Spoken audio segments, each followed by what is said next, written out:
The most powerful, effective, and clinically proven way to eliminate a life-threatening addiction is, are you ready for it? With psychedelics. I'm living testimony to this, and so are many others. And in recent years, we finally have enough research studies to demonstrate this. No other pill or intervention has been documented to be more effective in reversing harmful addictions than psychedelics.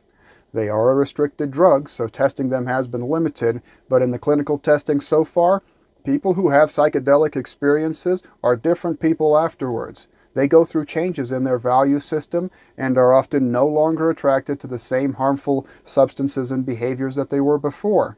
This has been clinically documented.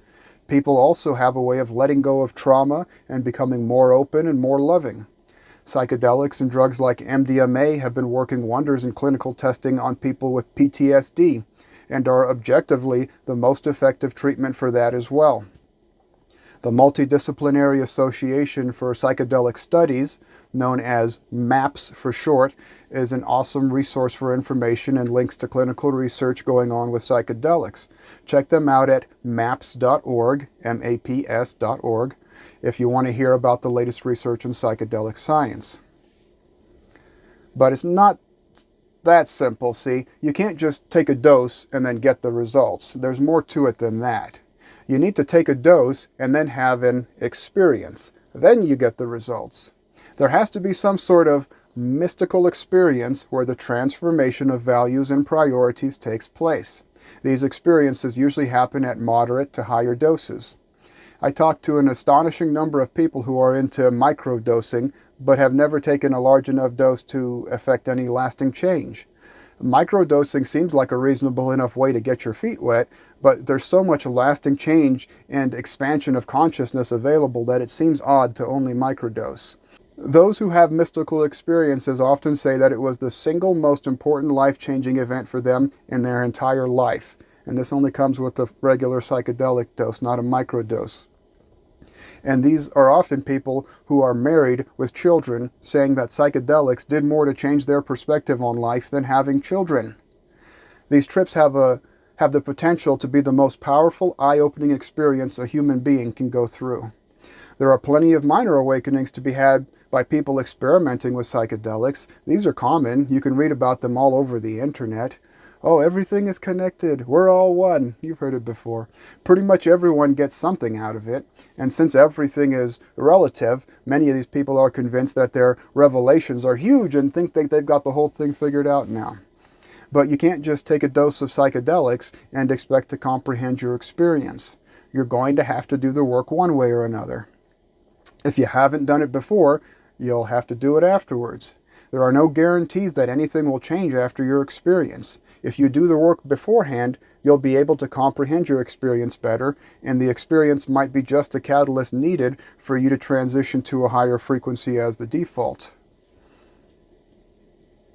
If you don't do the work beforehand, then you'll be just like all of the other people who have been taking psychedelics, some of them for decades now, socially, going to music festivals, having a good time, but not really getting beyond the initial realizations.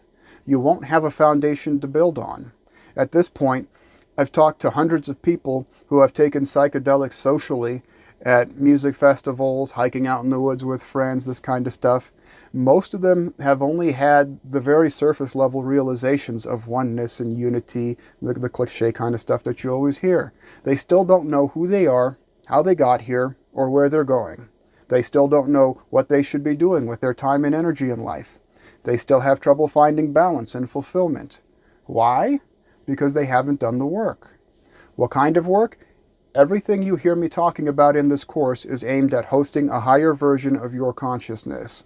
That's the ongoing work, creating a mind and a lifestyle that will resonate nicely with an evolved version of your consciousness. If you try to come back from your trip with your new evolved consciousness and you come back into your old habituated ego mind, body, and lifestyle that are not evolved, it's going to be awkward and uncomfortable to say the least, and it'll be unlikely to stick. Your pre-existing habituations are a force to be reckoned with. That's the glue that's holding the entire universe together, which is beyond the scope of this conversation, but it takes the force of will intent, or habit change to break the cycle. This is the work you need to do. An out-of-body experience may not change your life the way you think it will. It may not be the answer you've been waiting for or the catalyst that you needed if you haven't done any of the integration prep work first. These experiences will lift you up, way, way up. You'll be vibing high as a kite. You may be able to use this catalyst and this momentum to start making major changes in your life.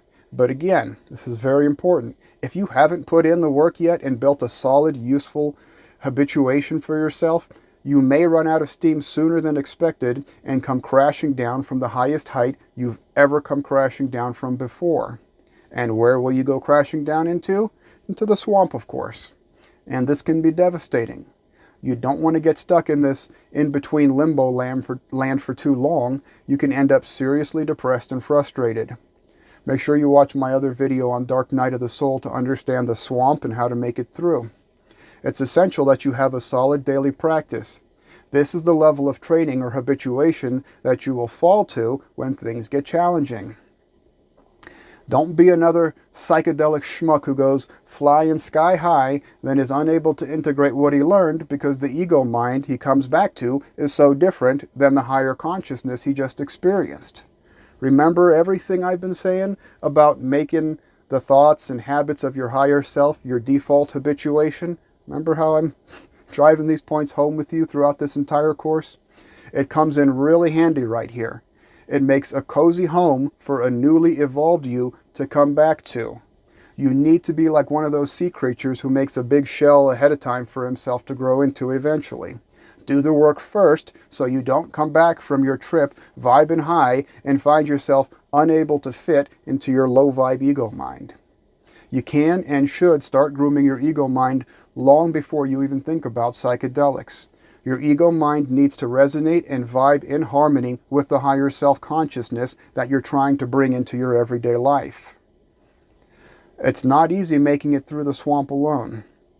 I'm trying to put together an online community and an offline let's get together and go camping out in the woods together type of community to help people with this. But in your inner world, it's just you. When you're evolved with your new vision, you'll easily see the friends or family that are negatively influencing you and holding you down at their level. You may have already disconnected from them, but you're not quite your new self yet, and you don't quite have a tribe that understands you and what you've been through. This can be very lonely and can last a while. If you do the work first, you'll make it through the swamp quicker. The hard way is to try doing the work after, while you're in the swamp, knee-deep in the muck and you're swatting at mosquitoes. To conclude, if you haven't built a consciousness that can handle high voltage spiritual energy, you won't be able to hold on to it for very long, and you might blow a fuse in your experiments. Train your ego consciousness first. You need it to work in harmony with the higher consciousness ideals that you're trying to bring into your life. You cannot kill or eliminate your ego. You need that in order to exist here. You need to learn how to evolve your ego mind and live in harmony with it. An evolved ego mind has been trained to stop trading long-term well-being for short-term instant gratification now. An evolved ego mind recognizes that the ideals it comes up with through analytical thought are nothing compared to what the intuitive unconscious is able to come up with. An evolved ego mind doesn't try running the show anymore. It's already learned through experience that things work out better when it lets go.